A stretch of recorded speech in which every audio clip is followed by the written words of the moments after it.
Bismillahirrahmanirrahim. Assalamualaikum warahmatullahi wabarakatuh. Salam sang sejati.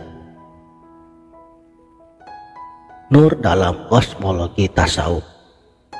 Di dalam kitab Al-Hikam, Syekh Ibnu Athaillah As-Sakandari, beliau menulis, cahaya atau nur adalah bahasa pertama yang Allah ajarkan kepada makhluknya. Sebelum kata ada cahaya, sebelum suara ada kilau. Apa sebenarnya nur dalam terminologi sufi? Imam Al-Ghazali di dalam Mishkat Al-Anwar menjelaskan, nur adalah substansi ruhani yang menjadi media komunikasi antara khalik dan makhluk. Ini bukan cahaya fisik, melainkan kasyaf, penyingkapan hakikat melalui mata kolbu. Puasa dalam hal ini berfungsi sebagai alat kalibrasi kolbu untuk menerima frekuensi nur ini.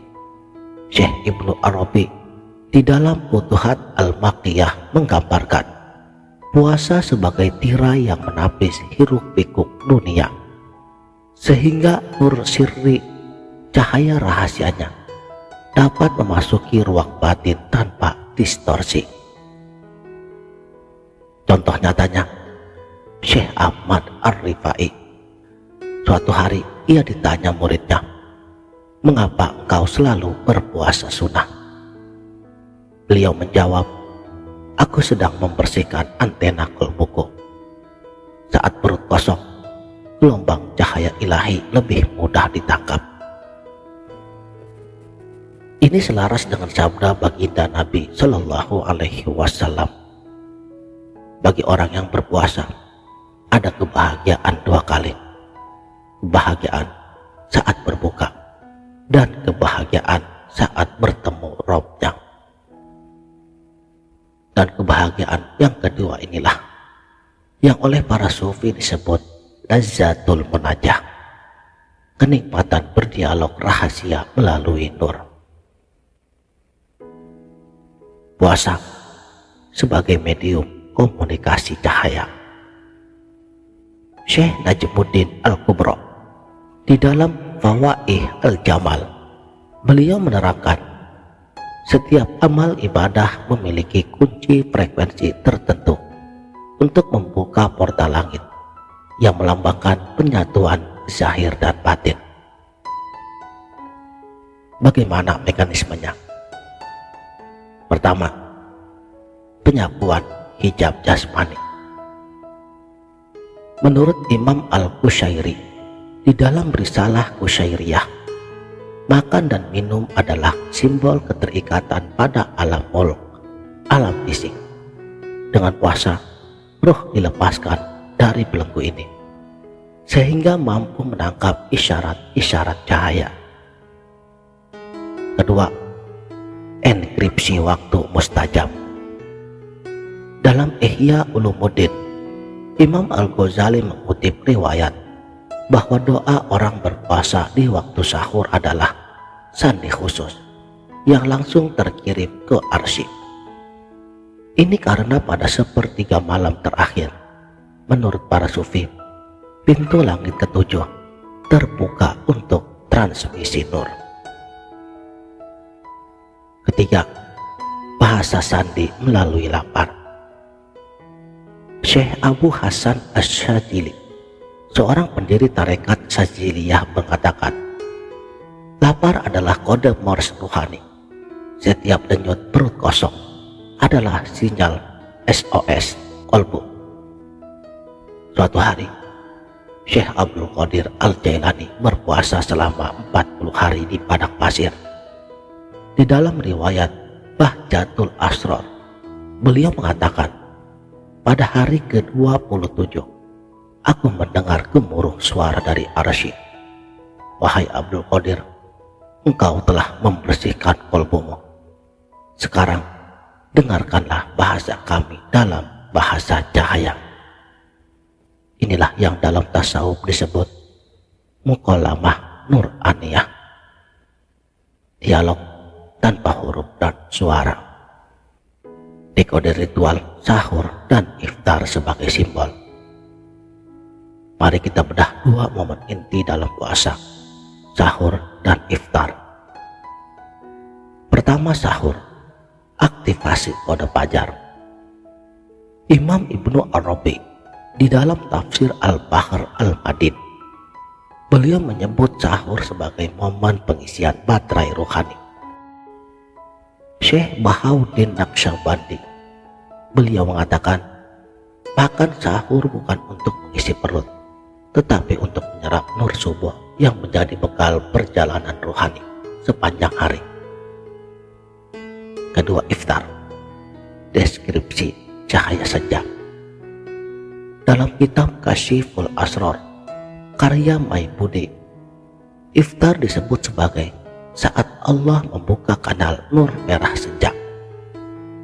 Menurut Syekh Ahmad Jarrub di dalam Qawaidut Tasawuf, kebahagiaan pertama saat iftar adalah simbol kembalinya nur setelah sehari diasingkan dari dunia. Sementara kebahagiaan kedua adalah hakikat nur itu sendiri. Tingkatan nur dalam puasa menurut hierarki sufi. Dalam Madarijus Salikin, Syekh Ibnu Qayyim Al-Jauziyah membagi puasa menjadi 3 tingkatan. Pertama, puasa yang awam, nur abayan, cahayanya putih, menahan diri dari makan, minum, dan syahwat. Kedua, puasa khawas, nur ahmar atau cahaya merah, menahan seluruh anggota tubuh dari dosa. Ketiga, puasa khawas al-khawas, nur akhdar, cahaya hijau, menahan hati daripada selain Allah. Syekh Abu Madian Al-Ghaud di dalam diwan menambahkan, setiap tingkatan menghasilkan frekuensi nur yang berbeda. Puasa tingkatan ketiga memancarkan nur khidir, cahaya penuntun jalan spiritual. Imam Junaid Al-Baghdadi, seorang tokoh sufi Baghdad, suatu hari ditanya, apa indikasi puasa tingkat khawas al-khawas?